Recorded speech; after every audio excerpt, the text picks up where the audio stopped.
Hi everybody, welcome to Active Self-Protection Extra. Today, another episode of my Safe Queens. Guns that I have in my safe that you probably have never seen. You wouldn't have seen them on this channel, may not have ever seen them. Today, a Ruger Super Single 6. Mr. Target is the sponsor of today's video. If you're looking for excellently engineered steel targets that will withstand thousands and thousands of pistol, rifle, or shotgun rounds, Mr. Target is my go-to resource.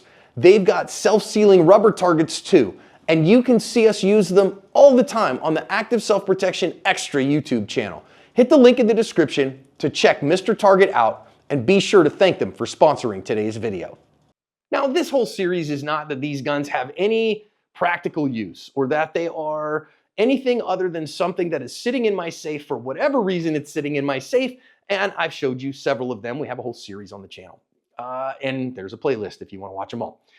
This particular one is kind of a fun gun, and it actually has some good bearing for me as a firearms instructor, and I'm going to tell you about it. I really like this little gun. It is as basic as the day is long, and it was given to me as a gift by one of the deacons at the church that I pastored for the longest. So one of our deacons gave me this gun as a gift for Father's Day in 2008. It was just not quite a year since I had taken the pastorate. That deacon and I had gotten to know each other. He was a gun guy, and so he gave me this as a gift. Now, this one was pretty old. It came in one of the old-timey boxes, you know, that looked like he had gotten it from a gun store. Like, if you're here in Phoenix, Arizona, there's a couple of kind of older gun stores here, but you got to go up north a little bit. You get into Chino Valley and Prescott Valley and Dewey Humboldt and places like that. You'll find some old-time gun stores, and that's where I think he got this. And he gave it to me as a gift. So first of all, it's a gift to me, and I'll cherish it forever. Okay, I haven't talked to that deacon in quite some time, but still a great dude. And the second thing is it's cool, right? So it actually comes with 2 cylinders. I didn't bring the other cylinder up from the safe. So this is right here that's in it. You can see it has a 22 long rifle cylinder, but you notice there's a little bit of extra space here, and you can actually replace that with a 22 Winchester Magnum rimfire one. So you can actually shoot 22 mag out of this, not just 22 long rifle, which is kind of cool.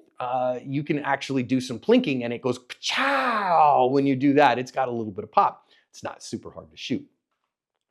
Secondly, single action only. So it is, again, old school, right? Like with the hammer down, the trigger is dead. It doesn't do nothing. You have to manually cock it. Now, I'm not going to press the trigger on this and drop this hammer because it is a rimfire and I don't want to damage the cylinder, okay? So we will do that very safely. We'll hold that to the rear and we will slowly drop that on there. And I think this gun has a transfer bar and it would probably be okay. I still don't like to do it to rimfire guns.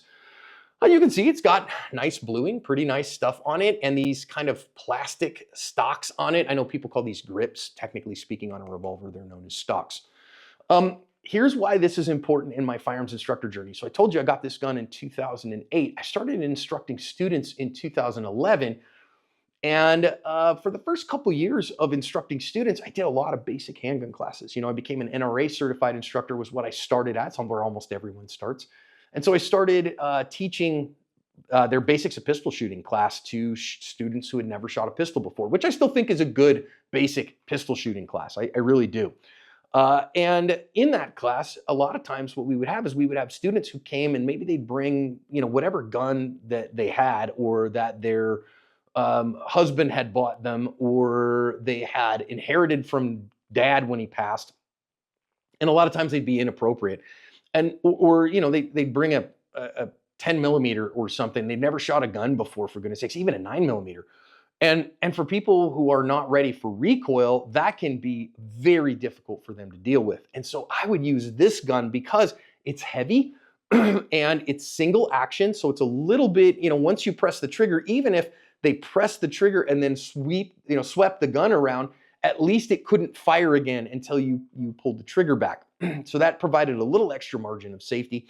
And because it's so heavy and shooting 22 long rifle, it had just no recoil and almost no noise. It's relatively quiet. I mean, you still want to shoot with hearing protection on, but it didn't give you a big kaboom and it didn't give you a big recoil.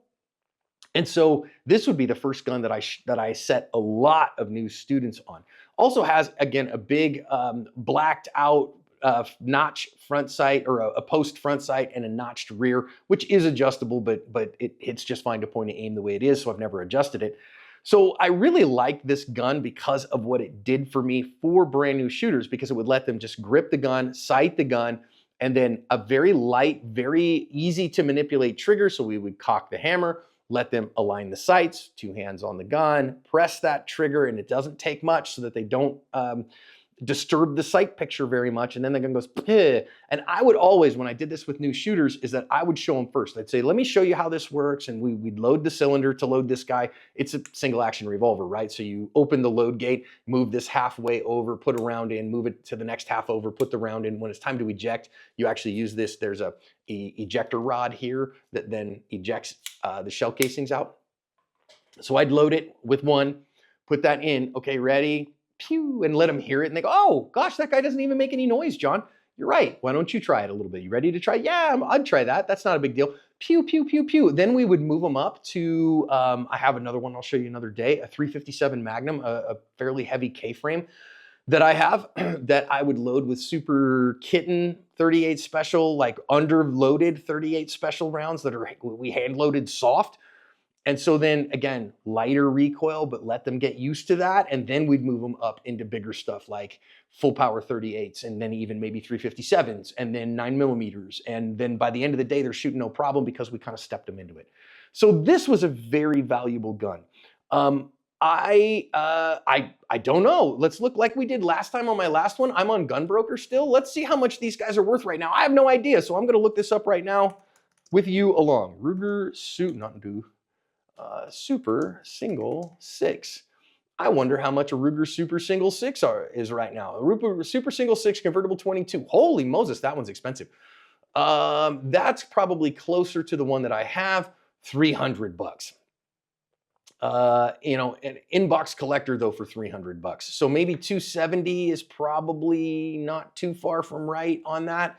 So it's not worth a ton of money, but because it was given to me as a gift, I don't think I'd sell it. I think, does it have a big place in my life today? No, but it's great for youngsters or people who are recoil sensitive or friends that I want to take shooting and show them the basics. And it's not hurting anything and my safe's not full. So I don't think I'm going to do anything with it. And if you've noticed a trend here in my Safe Queens, I'm really not looking to sell any of these and probably wouldn't, just because there's no reason for me to, and they each have kind of a place for me. Anyhow, here is this week's Safe Queen. I hope you enjoyed it. Do you have anything like this that you've got in your safe? Let me know in the comments.